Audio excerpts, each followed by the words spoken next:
आज दिनांक 14 जानेवारी रविवार रोजी नंदुरबार शहरातील विरल विहार भागात डॉक्टर सी डी महाजन यांच्या हॉस्पिटल परिसरात असलेल्या सुविधा मेडिकलला रात्री 8 वाजेच्या सुमारास अचानक आग लागली.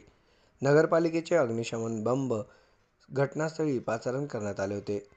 सविस्तर वृत्त असे की नंदुरबार शहरातील विरल विहार भागात राज्याचे आदिवासी विकास मंत्री डॉक्टर विजयकुमार गावित यांच्या निवासस्थानासमोरील डॉक्टर सी डी महाजन यांच्या हॉस्पिटल परिसरात असलेल्या सुविधा मेडिकलला आज रविवारी रात्री 8 वाजेच्या सुमारास अचानक आग लागली.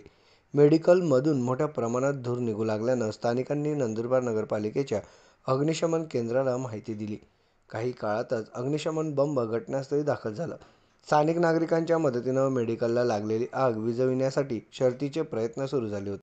आग कशामुळे लागली याचे कारण अद्याप समजू शकलेले नाही. घटनास्थळी आग पाहण्यासाठी बघ्यांची मोठी गर्दी जमली होती.